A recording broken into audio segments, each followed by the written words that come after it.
बोलिए पंच परमेष्टि भगवान शासनपति भगवान महावीर स्वामी परम गुरु तपस्वी स्वामी श्री निहाल चंद जी महाराज परम सरलात्मा दादा गुरुदेव श्री खूब चंद जी महाराज संघ संरक्षक भोसूत्र पूज्य गुरुदेव श्री फूल चंद जी महाराज उत्तर भारतीय प्रवर्तक शासन सूर्य पूज्य गुरुदेव श्री शांति स्वरूप जी महाराज श्रवण संघीय सलाहकार भीष्म पितामह पूज्य गुरुदेव श्री सुमति प्रकाश जी महाराज की जय।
साफ जिसमें मन है वो नर्तन पावन है।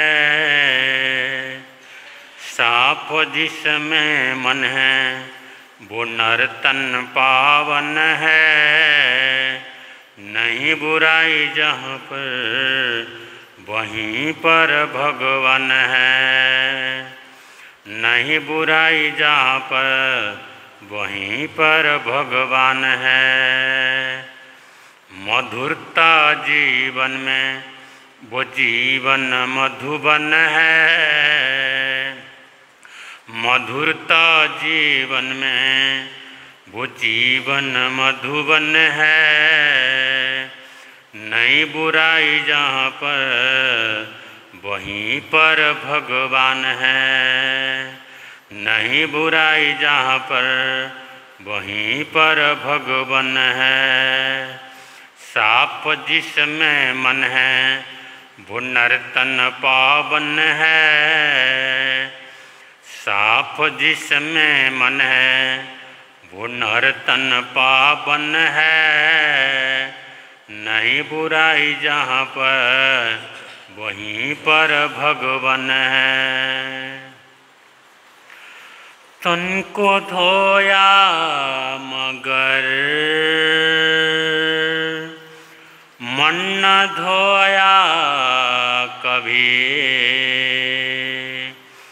तन को धोया मगर मन न धोया कभी, मन के बस हो कर दुख पाए सभी, मन के बस हो कर दुख पाए सभी। सार नर्तन का है मन को निर्मल करना, सार नर्तन का है मन को निर्मल करना। बची बुराइयों से धर्म पथ पर चलना, बचे बुराइयों से धर्म पथ पर चलना। साफ जिसमें मन है वो नर्तन पावन है, साफ जिसमें मन है वो नर्तन पावन है। नहीं बुराई जहाँ पर वहीं पर भगवान है, नहीं बुराई जहाँ पर वहीं पर भगवान है। नर का तन पाकर कार्य शुभ न किए, नर का तन पाकर कार्य शुभ न किए,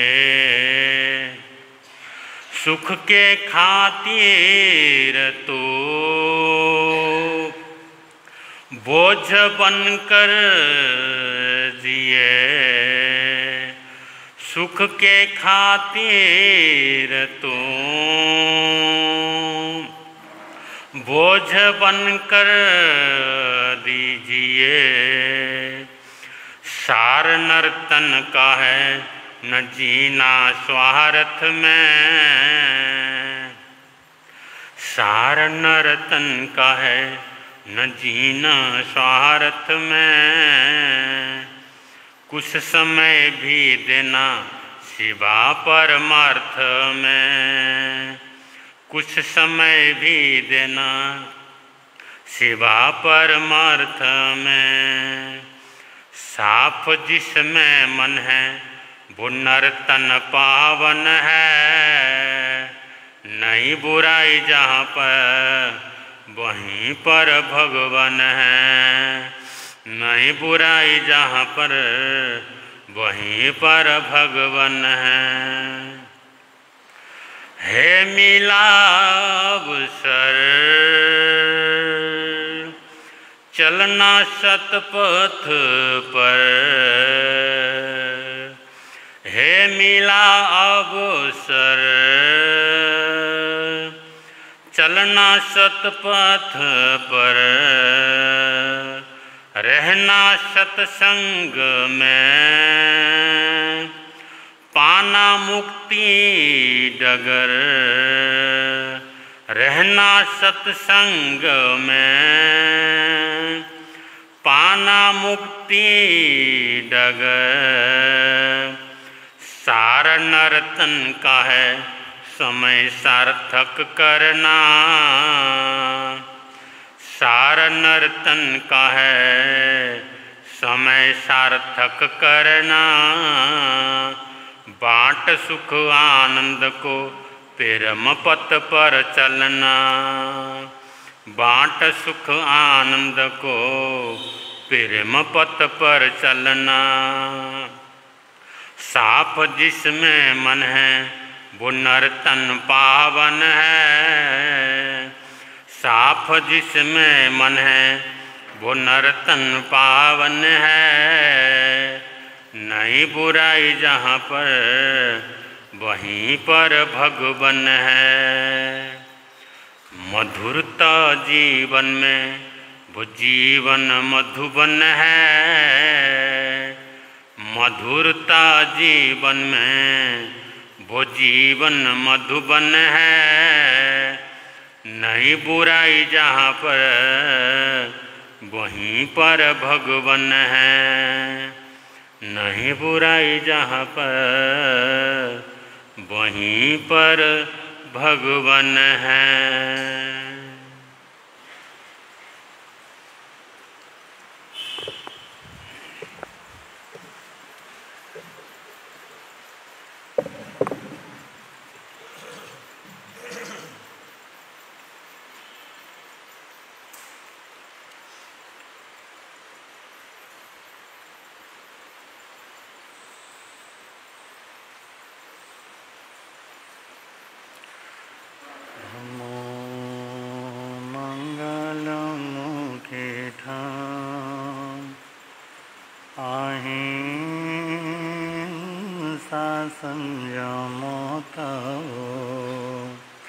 देवामितं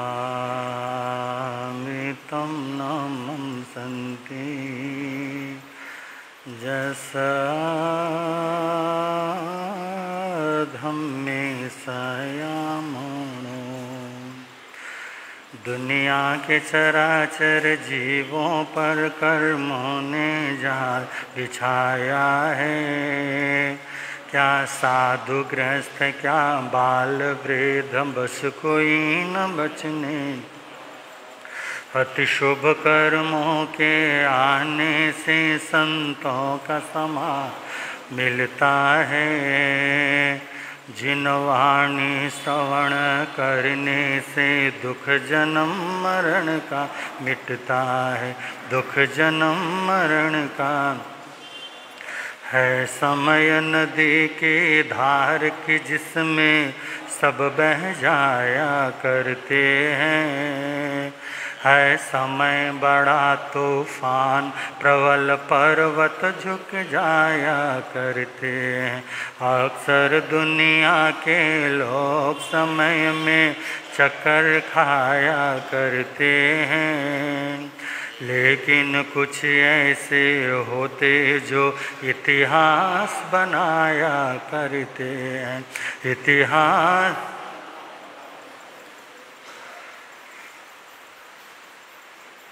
अनंत अनंतोपकारी त्रैलोक्यनाथ शासन के महाप्राण श्रम भगवान महावीर स्वामी को स्मरण करते हुए आचार्य भगवान व महाराज गुरुदेव के चरणों में वंदन। मंचासीन नेपाल हिंद गौरव वाचनाचार्य उपाध्याय प्रवर डॉक्टर श्री विशाल मुनि जी महाराज साहब के चरणों में कोटि वंदन करने के पश्चात आदरणीय मुनिराज, प्रिय श्रोताजन, वितराग परमात्मा का पावन उपदेश आप पर हम सब लोग श्रवण कर रहे हैं। श्री जिनवाणी को संक्षिप्त रूप में आपके समक्ष हम रखेंगे। उससे पूर्व हम सब लोग रल मिल करके अपने आराध्य के चरणों में अपनी भावना समर्पित करेंगे। भगवन तेरी आराधना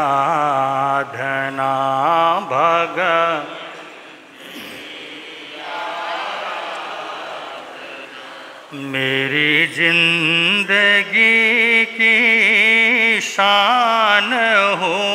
मुझे एक यही वरदान दो। मुझे एक यही मेरी आत्मा बलवान हो। भगवन तेरी आराधना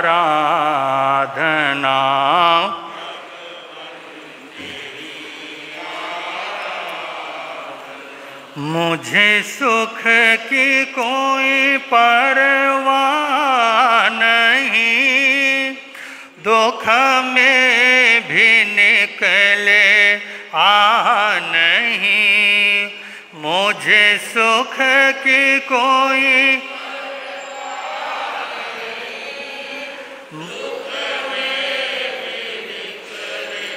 आ नहीं, बस एक तेरा ध्यान हो, बस एक तेरा ध्यान हो, होठों पे तेरा नाम हो, भगवन तेरी आराधना,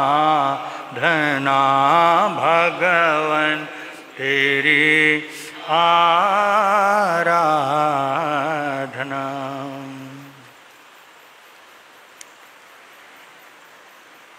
आप सब लोग अशरण भावना के बारे में प्रवचन श्रवण कर रहे थे। कविवर भूधर दास जी इस अशरण भावना पर अपने सुंदर शब्दों से एक कविता के रूप में एक दोहे का निर्माण किया, जो आप और हम सब लोग प्रतिदिन गाते हैं, हम सब लोगों की स्मृति में है। दलबल देवी देवता माता पिता परिवार, मरती वीरिया जीव को कोई न राखनहार।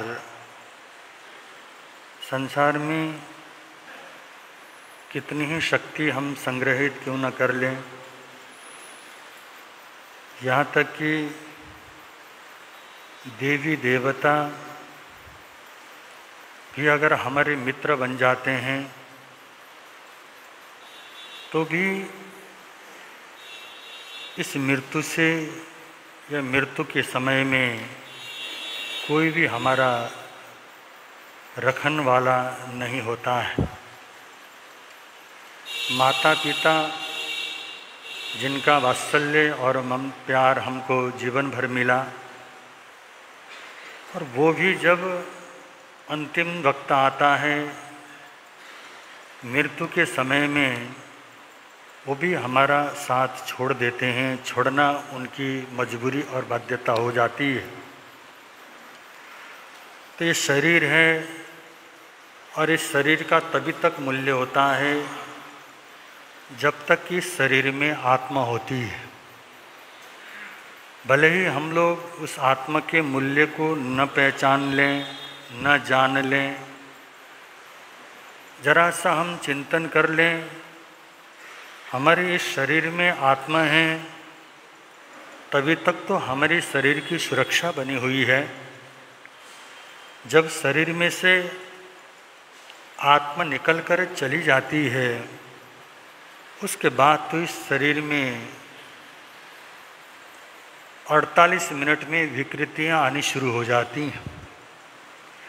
अगर यही बहुत बड़ा चमत्कार होता है, जब तक आत्मा है तब तक इसे कोई छू नहीं सकता।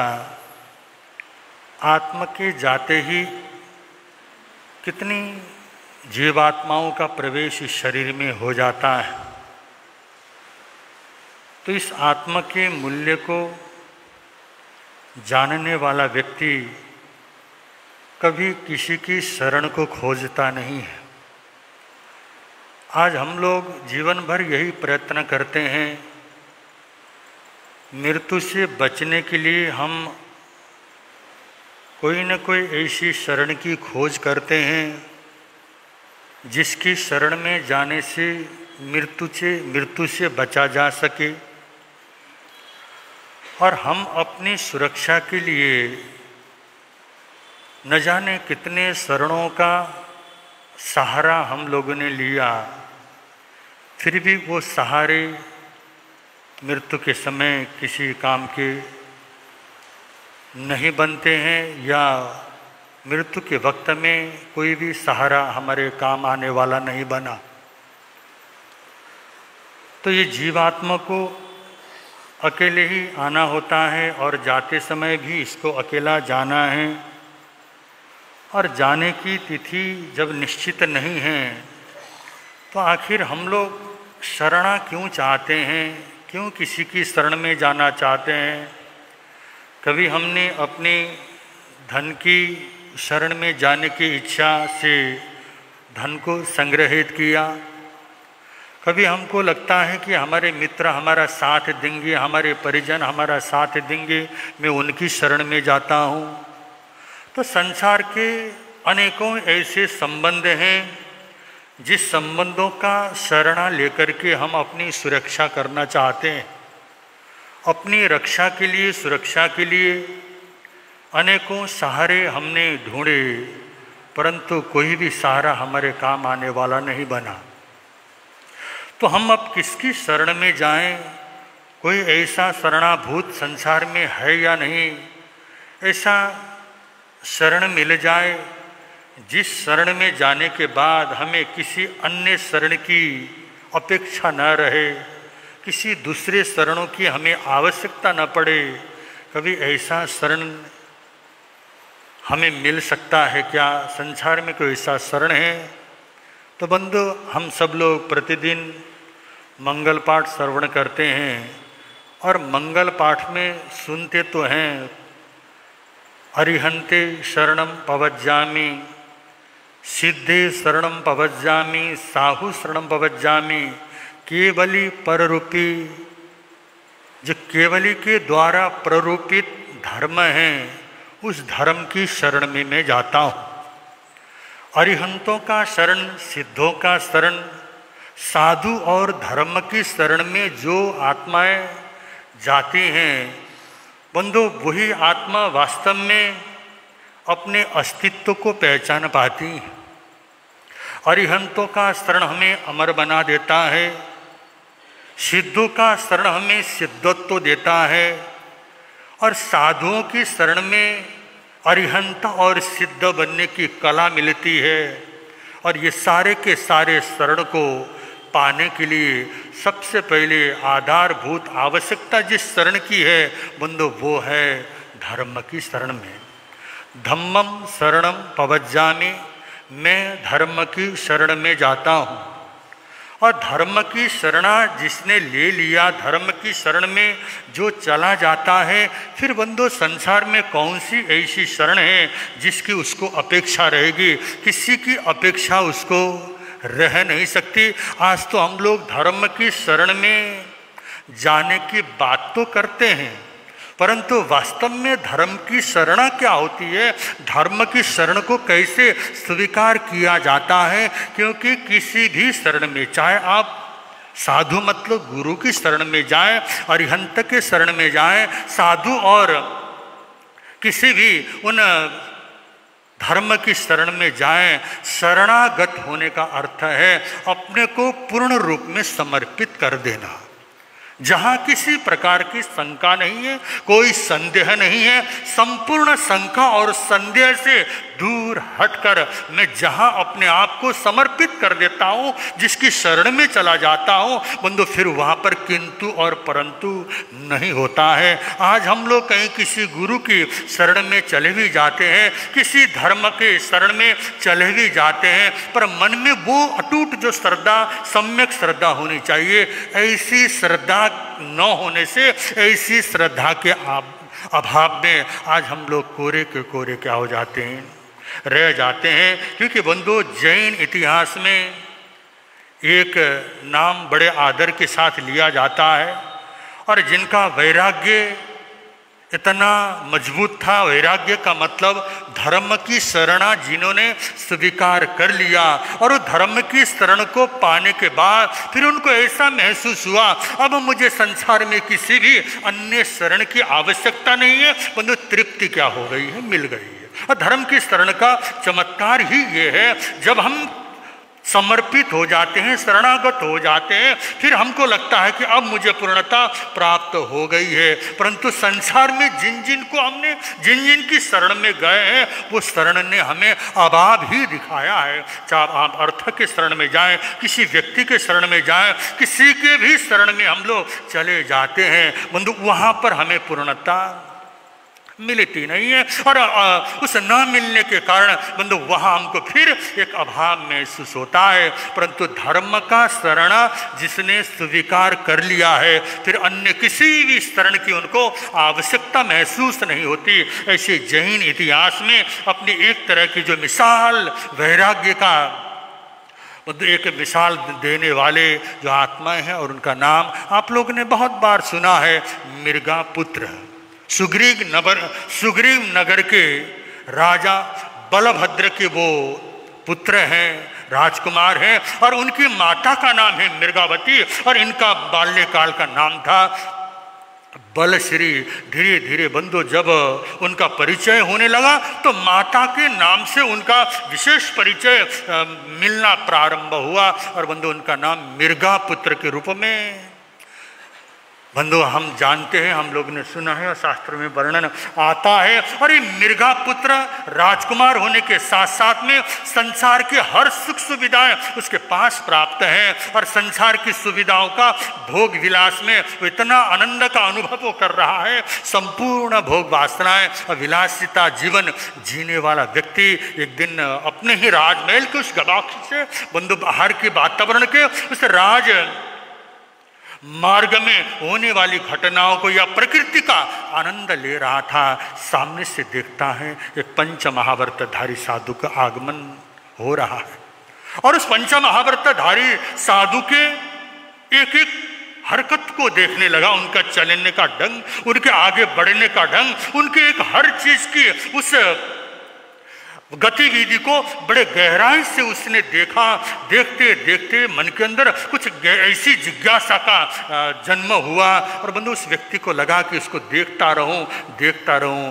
देखते देखते बंधु उसके मन में एक भाव आया, इस व्यक्ति को मैंने कहीं ना कहीं देखा है, और इस तरह के व्यक्तियों को मैंने इससे भी पूर्व में कहीं ना कहीं देखा हुआ है, ऐसा उसको महसूस हुआ। इसका मतलब ये होता है कि आज तक उसने किसी मुनियों के दर्शन इस जन्म में क्या किए थे, नहीं किए होंगे, तभी जाकर के आज उसके मन में उन पंचमहाव्रतधारी मुनियों के प्रथम दर्शन में ही अंदर से एक प्रकार की जिज्ञासा का जन्म हुआ कि ऐसे मुनियों को मैंने इससे पूर्व में कहीं ना कहीं देखा हुआ है। और बंधु जब चिंतन की धारा जब गहराई में उतरती है, और बंधु एकदम गहराई में वो चिंतन करते करते डूब गया, तो बंधु उसको जाति स्मरण ज्ञान हो जाता है। जब जाति स्मरण ज्ञान हो गया और अब पूर्व जन्म की स्मृतियों का जब उसको ज्ञान हुआ, और होते ही बंधु अब वहां पे नहीं रह सका, तुरंत उस गवाक्ष से नीचे उतरता है, और नीचे उतर करके उन पंचमहाव्रतधारी के चरणों में जाकर के अपने मस्तक को नवाता है, और मस्तक को नवाकर और अपने आप को सौभाग्यशाली महसूस करता है। और उसने मुनियों के साथ जो भी वार्तालाप किया, और वार्तालाप में सिर्फ एक ही लक्ष्य है कि अब मुझे भी इसी तरह का जीवन जीना है।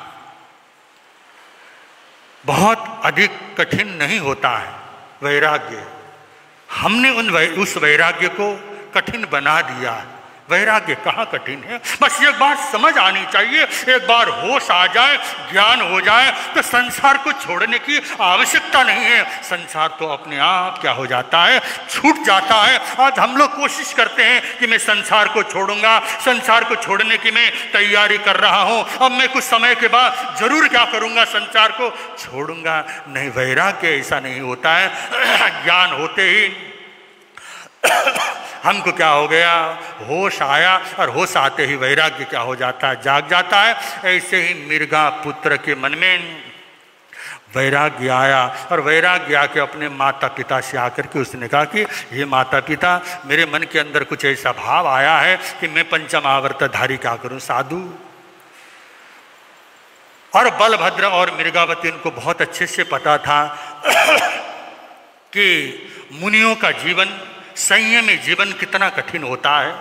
ये मृगापुत्र जिसका शरीर बड़ा कोमल है, राजकुमार था, किसी प्रकार के संसारी उन कष्टों का ज्ञान इसको नहीं था, नहीं है, ऐसा माता पिता को लगा। तो उन्होंने कहा कि हे बेटे, अभी तुमको पता ही कहा है कि ये बालू के रस के समान कि इतना नीरस जीवन क्या होता है, संयम का जीवन होता है। तो मतलब संयम जीवन में आने वाली उन कठिनाइयों और परिचयों के बारे में जब अपने पुत्र को समझाना प्रारंभ किया, मतलब जिस दृष्टि से अपने पुत्र को वो देख रहे थे, परंतु मृगा पुत्र की अवस्था वैसे नहीं है, क्योंकि उसकी दृष्टि खुल चुकी है। वो जानता है, पूर्व स्मृतियों को उसने देखा हुआ है। तो उसने अपने माता पिताओं को समझाया, हे माता पिता, अब मैं सब कुछ जानता हूँ। मेरी इस आत्मा ने 84 लाख जीवा योनियों में और 4 गतियों में जाकर के कितनी कठिनाइयों को, कितना दुख सहन करके आया है,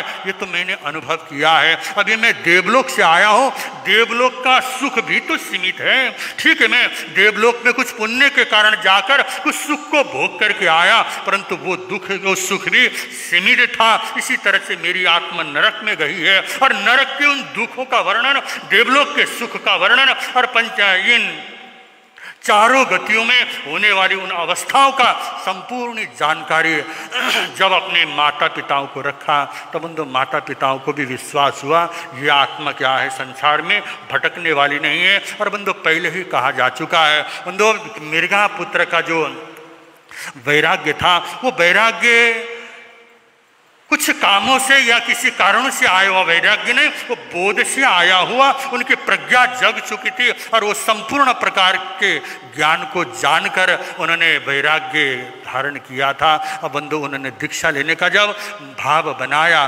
कहीं भी किसी भी प्रकार की शंकाएं उनके मन में नहीं है, या धर्म के प्रति किसी प्रकार की जब शंका न हो, तब जाकर के सम्यक ज्ञान हमको क्या होता है, प्राप्त होता है। ऐसा है बंधु मृगा पुत्र ने बंधु धर्म की शरणा ली, और धर्म का शरणा हर किसी को मिलता नहीं, और धर्म की शरण में हर कोई जा भी नहीं सकता।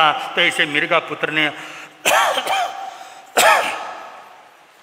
धर्म की शरणा ली, और बंधु उनका वैराग्य इसी तरह का वैराग्य था, जिन्होंने जिसकी शरणा ली, और वो शरणागत होने के बाद दूसरे किसी शरणों की उनको आवश्यकता नहीं पड़ी। तो हमारी आत्मा भी इसी तरह की शरणा के साथ में अगर हम आगे बढ़ें, अरिहंत सिद्धाचार्य, अरिहंत सिद्धा साधु और धर्म की शरणा को अगर हम स्वीकार करते हैं, संसार की सारी शरणा हमारे से क्या हो जाती हैं, दूर हो जाती हैं, और किसी शरणा की हमको आवश्यकता नहीं पड़ती। इसी तरह श्रेणिक चरित्र चल रहा है, उसको थोड़ा सा और आगे बढ़ा रहे हैं।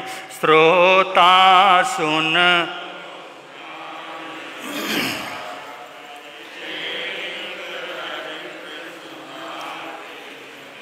चरित्र सुनाते हैं, धर्म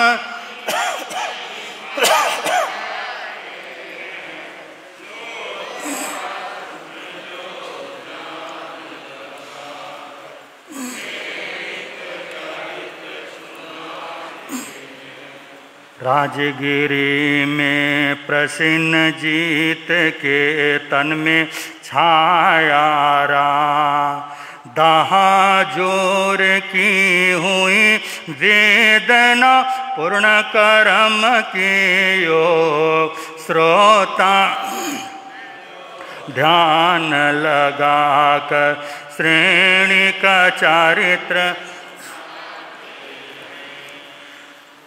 आप लोग श्रेणिक चरित्र श्रवण कर रहे थे। अभी तक हम लोगों ने वीणा तक नगर में राजकुमार श्रेणिक की अवस्था और राजकुमार श्रेणिक की उस यात्रा के बारे में सुन रहे थे। अब हम लोग कुछ समय के लिए राजगिरी नगरी की ओर लौटते हैं। श्रेणिक के राजगिरी नगरी से निकलने के बाद राजगिरी नगरी में क्या होता है, क्योंकि जब कोई पुण्य आत्मा चाहे परिवार से हो या उस समाज से रास्ते से अगर चला जाए, तो बंद उसके साथ उसका पुण्य भी चला जाता है, तो उस स्थान का पुण्य भी समाप्त होता है। ऐसा ही हुआ। श्रेणिक के निकलने के बाद राजगिरी नगरी के राजा प्रसन्नजीत, उनके शरीर में एक प्रकार का क्या हो, रोग उत्पन्न हुआ और दहा जोर के कारण उनके शरीर में इतनी वेदना हुई और बंधु वेदना होने के बाद उनको लगा कि अब इस संसार से मुझे विदा होना पड़ेगा, ऐसा उनको महसूस हुआ। और उनने अपने मंत्रियों को बुलवा करके कहा कि हे मंत्रीवर, मैं जानता हूँ कि हमारा योग्य राजकुमार शृणिक वो न जाने कौन सी देश में गया है और परदेश में वो भ्रमण कर रहा है, और उसकी योग्यता पर मुझे विश्वास है कि जहाँ भी जाएगा ऐसा व्यक्ति कभी कहीं दुख पा नहीं सकता है, क्योंकि वो जहाँ भी होगा सही होगा। परंतु मेरे वचन को ध्यान रखते हुए आप लोगों ने मेरे मरने के बाद चिलायती कुमार को राजगद्दी देना, और ये मेरी अंतिम इच्छा है। क्योंकि बंधु उन्होंने जो वचन दिया था उस वचन को निभाने के लिए, और इसमें अब महामंत्री आदि जो वहाँ के योग्य मंत्री वर हैं उनको उन्होंने बुलवा करके उनसे सलाह ली और चिलायती कुमार को राजगद्दी देने की बात जब कही, और महाराजा प्रसेनजीत की मृत्यु हो जाती है। और उनके मृत्यु के बाद जिस तरह से महाराजा प्रसेनजीत ने कहा था उसी अनुसार महाराजा प्रसेनजीत की भावनाओं को रखते हुए चिलायती कुमार को राजगद्दी सौंपी गई। और चिलायती कुमार के राजगद्दी सौंपने के बाद और आगे क्या होता है, जल्दी सूचना देकर उसको राजगिरी बुलवाना, राजतंत्र श्रेणिक को देना, बात भूल मत जाना, श्रोता सुन लो श्रेणिक चरित्र सुनाते हैं, अंतिम सबको शिक्षा दे के किया भूप ने कान, मृत्यु मोह सब किया भूप का, बना चिलायती भूपाल, श्रोता सुन लो ध्यान।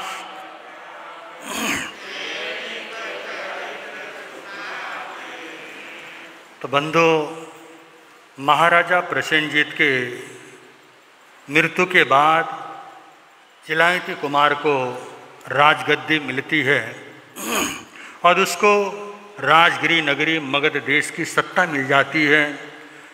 और कभी कभी होता ऐसा है कि बंधु, जो हमारे को सत्ता मिलती है, राजगद्दी हम लोगों को जो प्राप्त होती है, राजगद्दी प्राप्त होने के पीछे हमारा पुण्य काम करता है।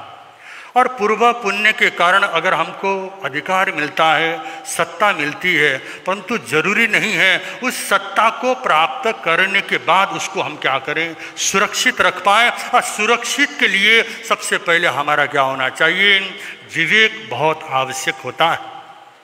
और विवेक और बुद्धि के साथ साथ में नैतिकता, और नैतिकता के साथ साथ बंधु मर्यादाएं अगर हमारे जीवन में है तो बंधु हमारे ये सत्ता सुरक्षित रहती है। अन्यथा राज सत्ता को संभालना इतना आसान नहीं है। एक व्यक्ति है अपने परिवार को अपने बस में क्या कर सकता है, जो अपना ही खून है, अपने द्वारा जन्म दिए हुए बच्चों को भी वो क्या कर सकता है, अपने अधीन नहीं से अपने शासन में नहीं रख सकता है। समाज और राष्ट्र और दुनिया को अपने अधीन रखना इतना आसान काम नहीं है। उसके लिए उसका विवेक बहुत आवश्यक है, बुद्धि का बल चाहिए, साथ साथ में नैतिकता को जीवन के अंदर कभी ना खोए, तब जाकर के बंधु राज सुख हमको क्या करता है, मिलता है। और पराक्रम और पुरुषार्थ उसको सफलता क्या करती है, देने वाली होती है। इसी तरह से चिलायती कुमार को जो राज सत्ता मिली थी, मतलब राज सत्ता पूर्व पुण्य के कारण मिली,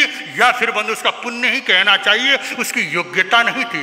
बिना योग्यता के भी अगर उसको ये पद प्राप्त हुआ है तो बंधु उसका पुण्य होना चाहिए। परंतु अगर आपके पास विवेक नहीं है, नैतिकता और पराक्रम और बुद्धि नहीं है तो बंधु उसको आप बहुत दिन तक संभाल के नहीं रख सकते। यही हुआ। और चिलायत कुमार राज गद्दी में बैठा तो सही, परंतु उसको बैठने के बाद राज गद्दी का संचालन कैसे किया जाता है, लोगों को और जनता को प्रसन्न करने के लिए कितना समर्पण की आवश्यकता होती है। सत्ता का दुरुपयोग अगर हम करना प्रारंभ करते हैं बंधु, वहाँ तो क्या है, सेवक के रूप में अगर हम सेवा करते हैं तो हमको सफलता मिलती है। अगर हमने अपने आप को मालिक समझ लिया, वहाँ फिर असफलताएं हमको मिलती हैं। यही हालत चिलायत कुमार का हुआ बंधु। हर जगह पर उसको असफलता प्राप्त हुई। जब असफलता प्राप्त हुई तो बंधु हर व्यक्ति परेशान है, उसका मंत्रिमंडल उससे परेशान है, जनता उससे परेशान है। तो हर व्यक्ति जब परेशान है तो राजा कहाँ से सफल हो सकता है, राजा को सुख मिल भी। अगर जनता प्रसन्न है तो नेतृत्व में मजा भी आता है और नेतृत्व का स्वाद भी होता है, सत्ता का स्वाद भी पाया जा सकता है। और बंधु असफल होता चला गया, असफल तो होता चला गया। और असफल होने के बाद व्यक्ति दमन का क्या करता है, हर व्यक्ति को दबाने की कोशिश करता है। और दमन की वो क्या है प्रक्रिया जब चालू होती है, और दमन से क्या होता है और ज्यादा विद्रोह पैदा होता है। जहां पर चिलायत कुमार का थोड़ा सा विरोध होता है वहीं पर वो दमन करता है, क्योंकि सत्ता उसके हाथ में है और उसके अंदर शक्ति उसके हाथ में। हर जगह पर दमन करता जा रहा है, दमन करता। जहां जहां वो दमन करता है वहीं बड़ा विद्रोह हो जाता है। जिधर दमन करता है विद्रोह और ज्यादा फैलते फैलते ऐसी अवस्था हो गई। और बंधु हर मंत्री उससे क्या है परेशान है। और हर व्यक्ति आकर के जब बंधु किसके पास शिकायत करे, अगर दुनिया राष्ट्र में अगर कहीं समस्या हो तो राजा के पास शिकायत लेके जाया जा सकता है। या तो राजा ही क्या कर रहा है, परेशान कर रहा है। तो बंधु राजा के पास शिकायत ले जाने का कहीं कोई मार्ग नहीं था। तो बंधु अंत में जाके संपूर्ण मंत्री परिषद ने सोचा और कहाँ जाया जाए। बंधु राजमाताओं के पास जाकर के उन्होंने गुहार लगाई कि हे राजमाता, आपको अब अपना जिम्मा लेना पड़ेगा। जब तक आप अपनी समझदारी और अपनी बुद्धि और आपका जो अनुभव है, अनुभव का प्रयोग नहीं करेंगे तो यहाँ तो क्या होने वाला है, इस राष्ट्र को, देश को संभालना इतना आसान नहीं है। ऐसा हुआ। तब बंधु माताओं ने एक वरिष्ठ मंत्रियों के साथ बैठक बुलाई और उन्होंने जाकर के कहा कि अंत में जाकर के प्रसेनजीत महाराज ने ये कहा था, श्रेणिक जो राजकुमार है, और श्रेणिक राजकुमार कहीं ना कहीं विदेश में होगा, तो वो अपने आप क्या है, आए तो आए, नहीं तो उसको बुलवा करके अगर चिलायत कुमार असफल होता है तो उसको राजगद्दी दिया जा सकता है। ऐसा उनका आदेश था। तो अब हम लोगों को क्या करना पड़ेगा, राजकुमार श्रेणी की खोज करनी पड़ेगी। तो बंधु संपूर्ण राजगिरी नगरी में पड़ह खिराया गया कि कोई व्यक्ति ऐसा है जिसने राजकुमार श्रेणी को देखा हो। ऐसा जब पड़ह फिराया गया तो बंधु वही बनजारा जो तेज मथुरी लेने के लिए बेणातट नगर में गया था, उसने आकर के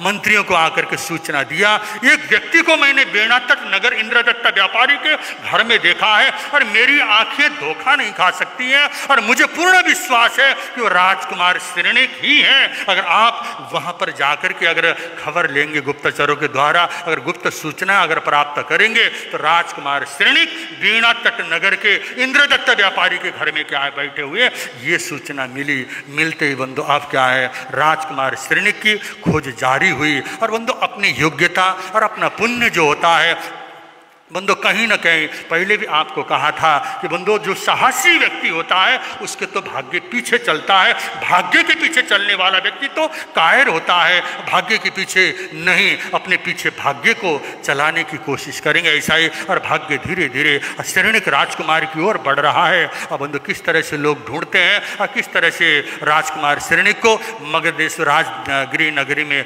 बुलवाते हैं, बुलवाने में सफल रहते हैं या नहीं, ये तो आगे की घटना से हमको पता चलेगा। इतना कहती है अब आप और हम सब लोग वाचनाचार्य प्रवर के मुखारविंद से जिनवाणी श्रवण करेंगे। बल शरण भगवान महावीर स्वामी की।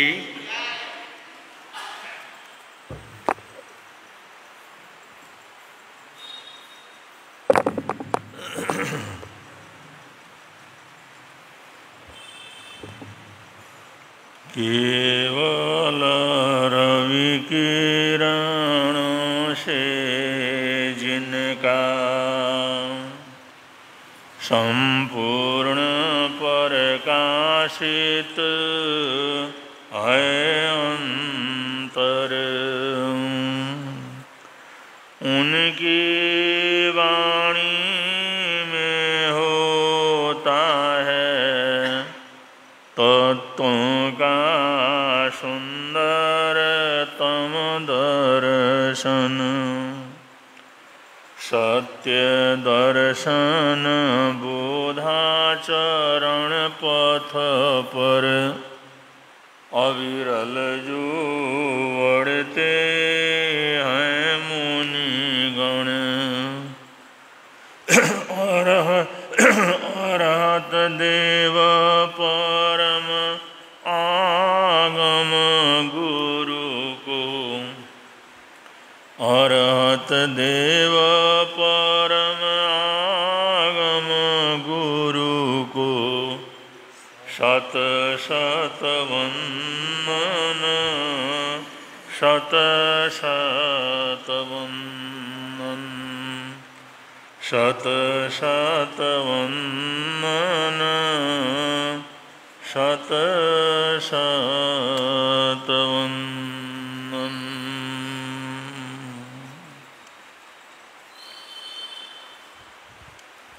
आप सभी श्रावक श्राविकाएं तपश्चर्या के संबंध में जानकारी ग्रहण कर रहे हैं। हमारे आगमों में बाह्य तप और अंतर तप का वर्णन आता है, और बाह्य तप में छठा तप संलीनता तप है। संलीनता तप का मतलब है अपने अंदर ही तल्लीन होना, अपने तरफ आना, अपने जीवन के अंतर की यात्रा करना। उसके लिए परम शांति की जरूरत होती है।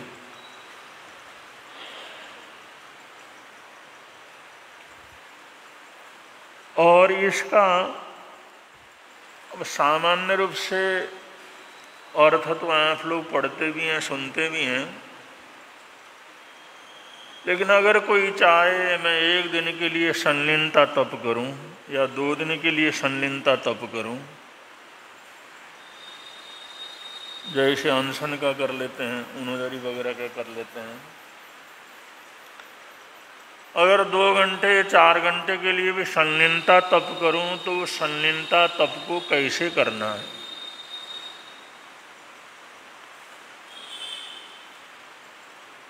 तो इस प्रसंग के माध्यम से आप लोग थोड़ा अच्छी तरह से समझ सकते हैं।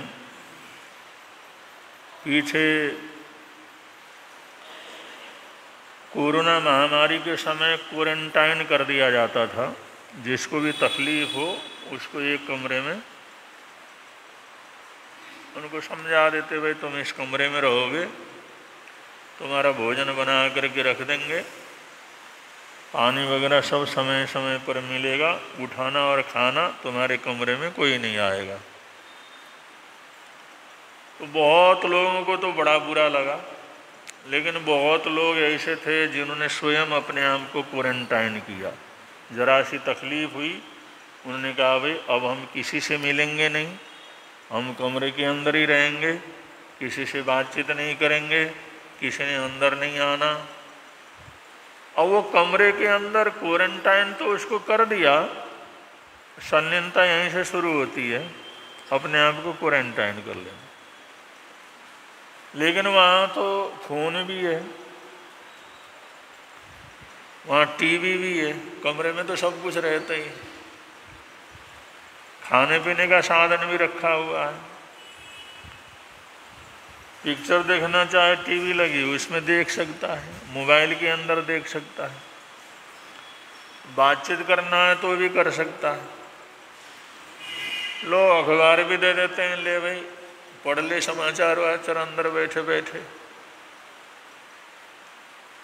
और वहाँ पर वो चाहे तो अपनी साफ सफाई, कपड़े धोना, नहाना धोना वो भी कर सकता है। पुस्तकें हैं, चलो पढ़ने की आदत है तो अंदर पुस्तकें रखें, पुस्तकें भी पढ़ सकता है। तो क्वारंटाइन में तो ये सारे साधन मिल जाते हैं। अगर उस क्वारंटाइन में कुछ भी ना मिले, अगर कुछ भी ना मिले, न तो अंदर फोन हो, न अंदर मोबाइल हो, न कोई आकर के बोल सके, न किसी को फोन मिला सके, न टीवी हो, न कोई समाचार देख सके, न कोई समाचार सुन सके, न अखबार पढ़ सके, न कोई पुस्तक लेकर के पढ़ सके, और न उसके अंदर कोई ऐसा काम भी कर सके, काम भी नहीं करना, और अगले को कहता तो आंख बंद करके बैठे रहना अंदर। और बताओ ऐसा, ये संलीनता तप का अभ्यास है। संलीनता तप, सिर्फ अपने में रहना बस। कोई हम आंखों से दुनिया से जुड़ते हैं, आंखों से कुछ देख नहीं सकते, कानों से दुनिया से जुड़ते हैं, कानों से कुछ सुन नहीं सकते, अंदर कोई टीवी नहीं है, कोई रेडियो नहीं है, कोई भजन गाने वाला नहीं है, कोई सुनाने वाला नहीं है, कोई ऑडियो वीडियो नहीं है, इसका भी उपयोग नहीं।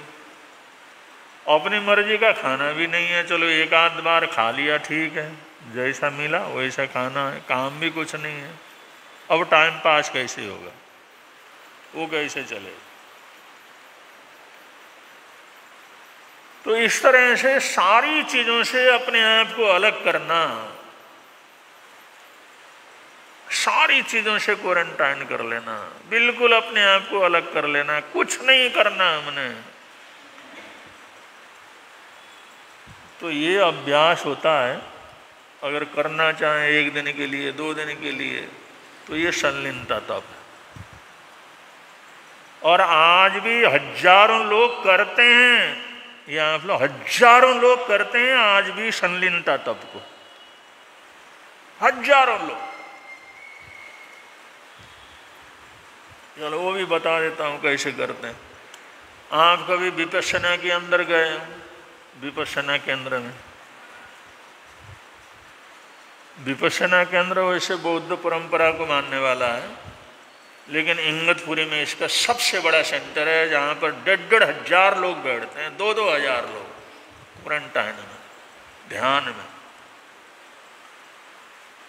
और वहाँ पर ये नियम होता है, 3 दिन का होता है, 5 दिन का होता है, 7 दिन का होता है, 9 दिन का होता है, फिर 21 दिन का होता है, फिर 3 महीने का होता है। ऐसे अलग अलग उसके शिविर लगते हैं।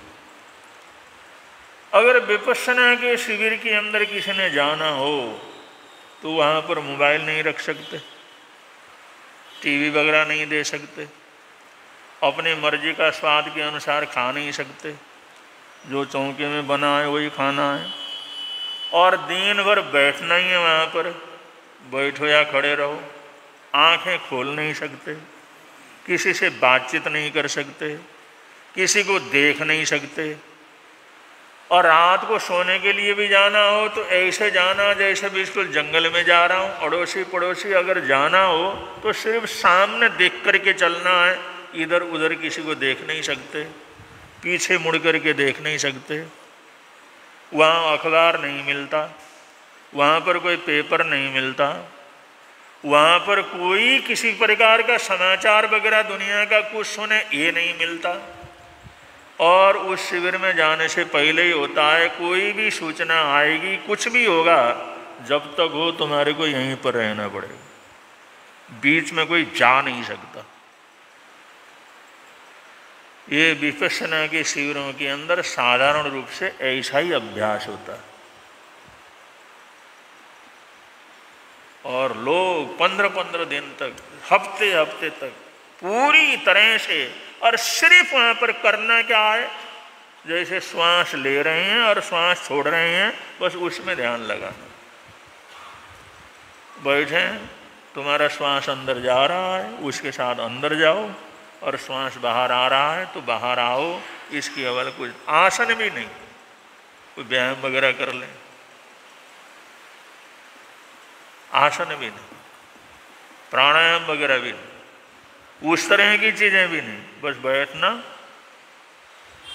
और श्वास अंदर ले रहे हैं, श्वास छोड़ रहे हैं, क्योंकि श्वास लिए बिना तो कोई रह नहीं सकता। बस उसी के साथ रहना है, श्वास को देखते रहना है, श्वास को देख करके अंदर जा रहा अंदर जाओ, बाहर आ रहा बाहर आओ, अनुभव करो। बस यही क्रिया 7-7 दिन तक, 15-15 दिन तक और 30-30 दिन तक, 41-41 दिन तक करवाई जाती है। और इन शिविरों के अंदर भी होड़ लगा रहता है, 3-3 महीने पहले उनकी बुकिंग करवानी पड़ती। प्रतिसन्निधता, तो बिल्कुल शांत, कोई बाहर की चीजों से जुड़ना नहीं, पूरा होश में रहना। ये भी नहीं वहां पर सोते रहो, सोने भी नहीं, बैठना है, जागृति भी पूरी रहे उसमें। और वो खाने पीने का सामान ही 2-3 बार इतना मिलता है, नित्य तो आती नहीं वैसे भी। तो कोई 2 दिन तक, कोई 3 दिन तक, कोई 1.5 दिन तक, कोई 4 दिन तक, तो उनको ऐसा लगता है हम तो नरक में पड़ गए। लेकिन बाहर निकलने का इजाज़त नहीं होता, जा नहीं सकते। और उसके बाद जो अंदर प्रवेश करते हैं, जो उसके बाद जो संलीनता वहाँ पर सदती है, वो एकदम पहले से ही नहीं सकती। पहले तो सोचता है यहाँ से भागूं किसी तरह से, यहाँ से निकल जाऊं किसी तरह से, कोई रास्ता मिले तो यहाँ से निकल जाऊं। लेकिन इतने बड़े बड़े आश्रम रहते हैं और वहाँ पर सिक्योरिटी इतनी ज़बरदस्त रहती है, कोई निकल नहीं सकता और कमिटमेंट करके जाना पड़ता है। और वहाँ जाने के बाद भी इनकी जो ये जो तपस्या है, संलीनता का तप, किसी को 1 दिन में, किसी को 2 दिन में, किसी को 3 दिन में, किसी को 4 दिन में, जैसा समय होता है वैसा सदना शुरू हो जाता है। अब जिस समय सद जाता है उसको, और आखिरी समय का जो सेशन होता है जिसके अंदर सूचना होती है कि आपका जो है ये तप, ये शिविर समाप्त हुआ है और कल आप लोगों ने यहाँ से निकलना है, तो लोग रोना शुरू कर देते। वहाँ से निकलते समय जारो जार लोगों का रोना धोना शुरू हो जाता है कि भाई यहाँ से निकलने का समय आ गया। तो ये हमने आप लोगों को एक साधारण रूप से समझ सको, वरना संलीनता को तुम पढ़ते रहोगे, सुनते रहोगे, समझ में कुछ नहीं आएगा। अगर आप लोग विपश्यना के अगर केंद्र के अंदर गए, और विशेष रूप से बड़े विपश्यना के जगह जगह पर केंद्र हैं, लेकिन ये बड़े केंद्रों के अंदर बड़े साधक आते हैं और वहाँ पर स्ट्रिक्टली सारे नियमों का पालन करना पड़ता है। वहाँ पर जरा सा भी किसी को ऐसा नहीं रहता। और कहीं छोटे छोटे आश्रम हैं तो चलो भाई वहाँ पर बात अलग है, लेकिन जैसे इंगितपुरी वगैरह के जो है ये बड़े जो है शिविर हैं, वहाँ जा कर के बैठो, वहाँ जा कर के समय बिताओ, तो आदमी को बड़ा आराम से समझ में आ जाता है ये संलीनता तप क्या है। और ऐसे भी हम रह सकते हैं। आजकल मोबाइल का ज़माना है, टीवी का ज़माना है। आदमी सोचता है मोबाइल के बिना तो मैं रह कहाँ सकता हूँ, टीवी के बिना कहाँ रह सकता हूँ, अखबार के बिना कहाँ रह सकता हूँ। लेकिन आज भी हमारे देश में हजारों ऐसे लोग हैं जो इन शिविरों में बैठते हैं और साधना करते हैं और इस तपस्या को करते हैं और बड़ी लगन से करते हैं, और बड़े अच्छे अच्छे परिवार के लोग करते हैं, बड़े संपन्न से संपन्न परिवार के लोग करते हैं।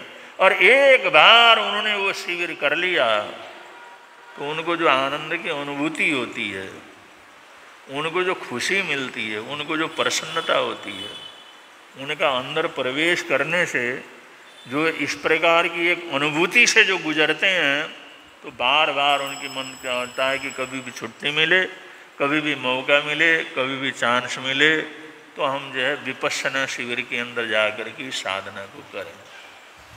तो अभ्यास करते हैं, जाते हैं और उस अनुभूति से गुजरते हैं, तो इंसान को आनंद भी आता है। लेकिन अगर अभ्यास ही नहीं करेंगे, अनुभूति से नहीं गुजरेंगे, तो सिर्फ हम बोलते हैं, आप लोग सुन लेते हैं, और कभी उसका अभ्यास नहीं करते। तो जब तक अभ्यास नहीं करते तब तक जो है वो अनुभूति होती नहीं है।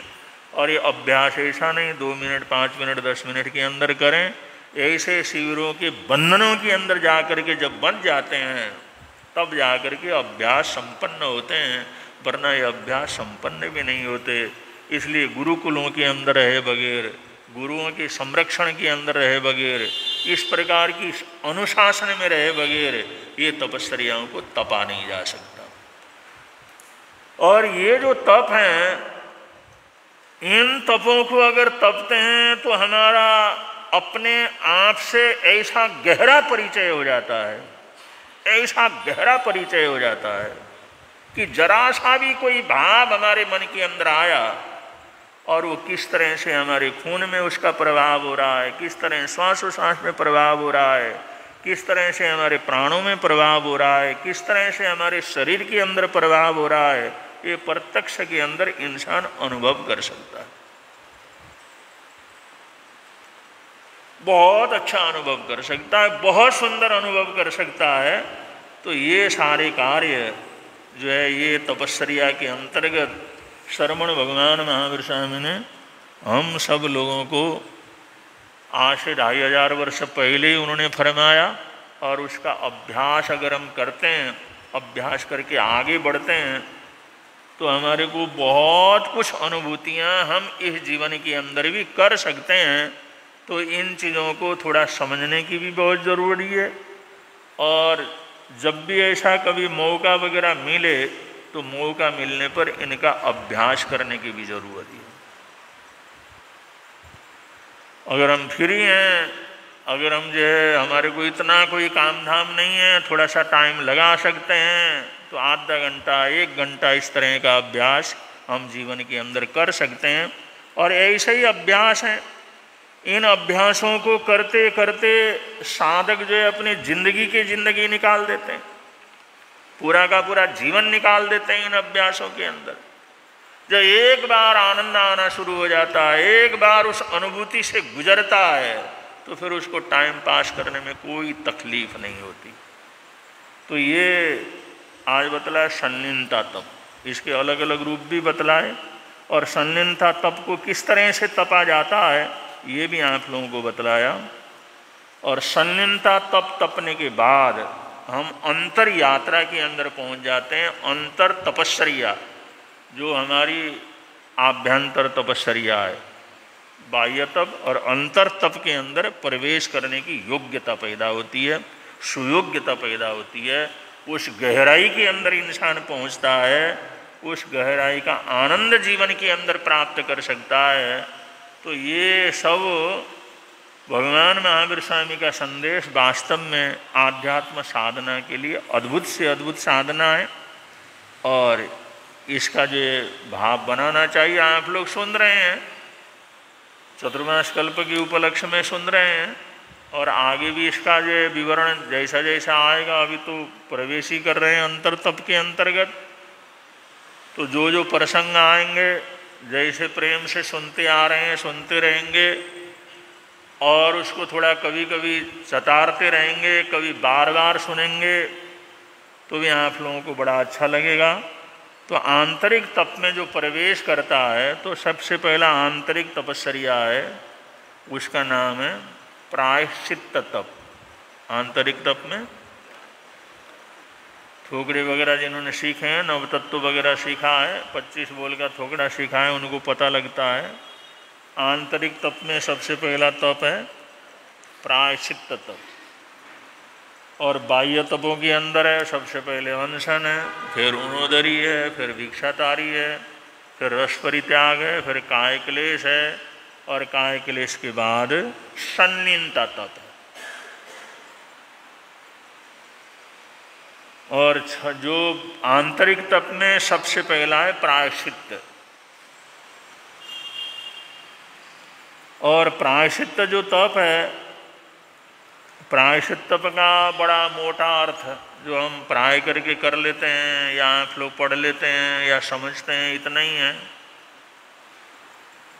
कि कोई भी आदमी जब पश्चाताप करता है पश्चाताप न करना, प्रायश्चित्त का मतलब इतना ही समझा जाता है, पश्चाताप करना। कोई अपनी गलती हुई है, कोई पाप हुआ है, कोई अनाचार हुआ है, तो उसका पछताना, पश्चाताप करना। लेकिन यहाँ पर आंतरिक तपस्या का वर्णन करते हुए शास्त्रकार कहते हैं, टीकाकार कहते हैं, प्रायश्चित्त तप का पश्चाताप कोई भी इसका अर्थ नहीं है। बहुत ही ये मोटा ऊपर का जो अर्थ है, लेकिन इससे अत्यंत भिन्न अर्थ है प्रायश्चित्त का। प्रायश्चित्त का मतलब पश्चाताप करना, पश्चाताप करना इसका अर्थ ये नहीं बतलाते, क्योंकि ये तो बहुत मोटी चीज़ है। अगर यही अर्थ है करें तो हम कभी भी प्रायश्चित्त तप के अंदर अंतर्गत जा नहीं सकते। तो टीकाकार ये कहते हैं कि पश्चाताप आंतरिक तप कैसे हो सकता है, क्योंकि दुनिया में ऐसा कोई आदमी नहीं है जिसने जिंदगी के अंदर पश्चाताप न किया हो। कोई है? पश्चाताप न किया हो, पछतावा न किया हो, ऐसा तो दुनिया के अंदर कोई आदमी है ही नहीं। अपने जीवन को देख लो, कितने बार तुमने कोई काम किया और पश्चाताप किया।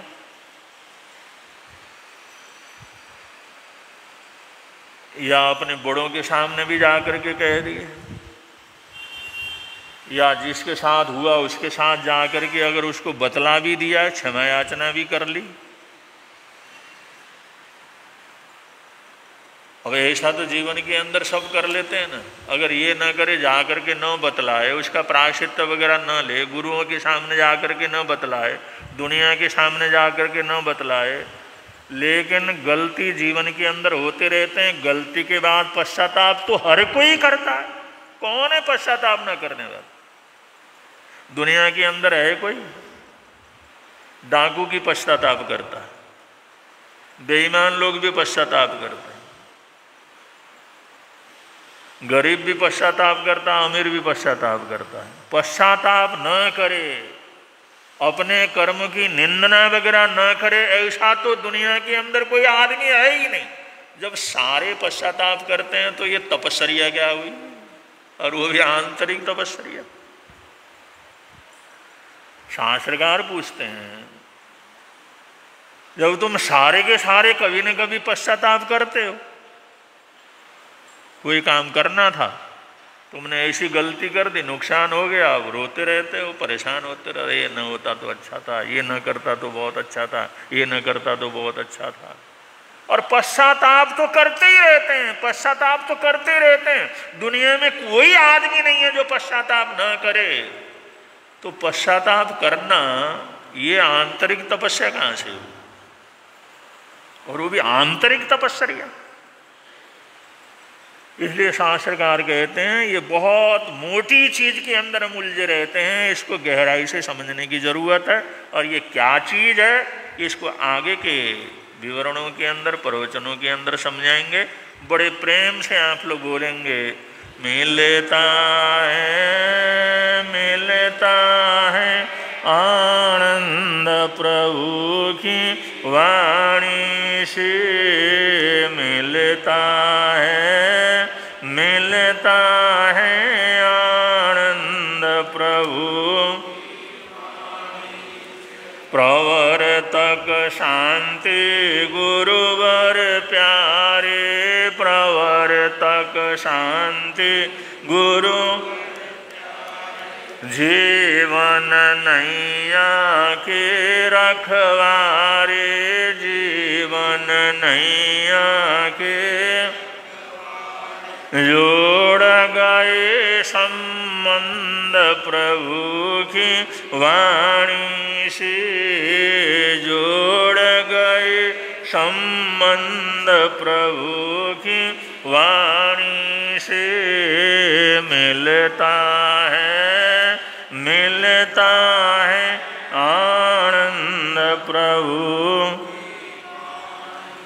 आज का अगर किसी का एकासना हो, व्यासना हो, तो और भी पचखान हो, एकासना व्यासने का पचखान, आज का एकासना व्यासना।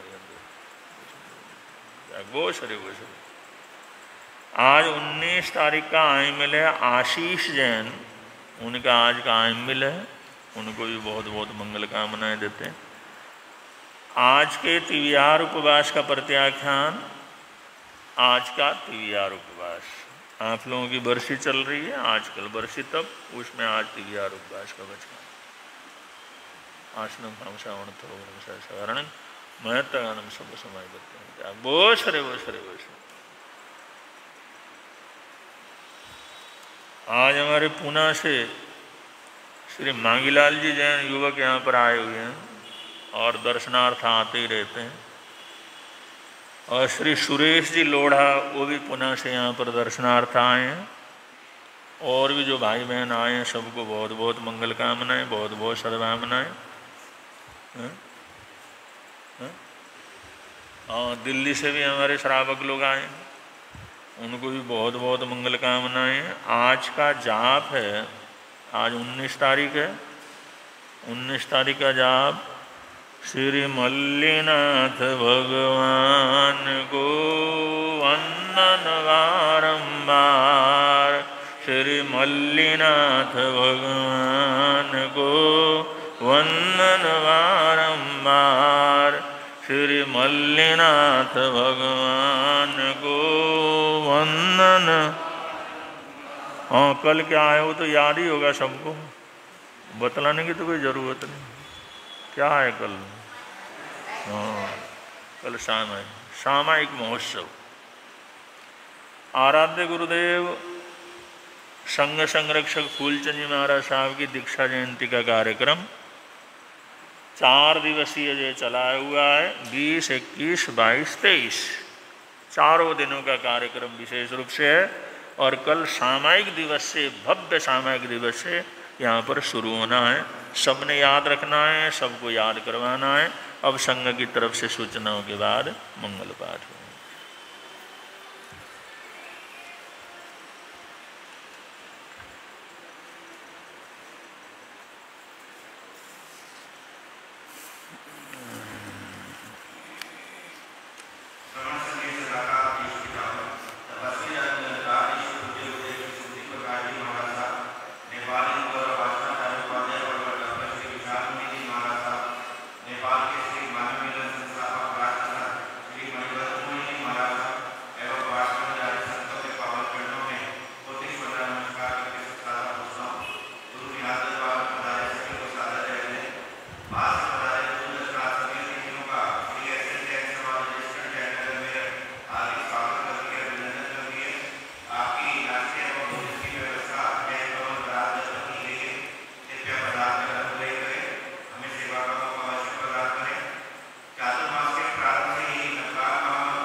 श्री चत्तारि मंगलम अर्यंतामंगलम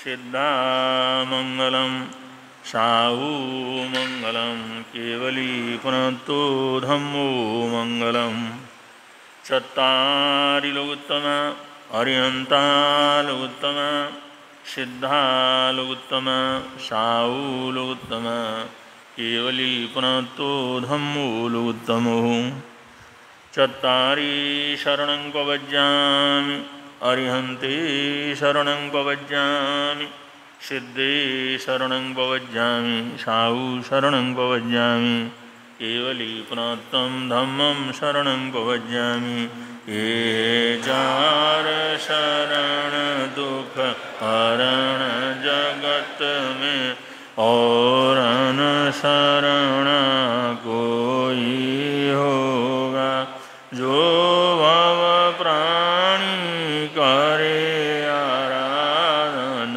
उसका अजर अमर पद होगा उसका सदा ही मंगल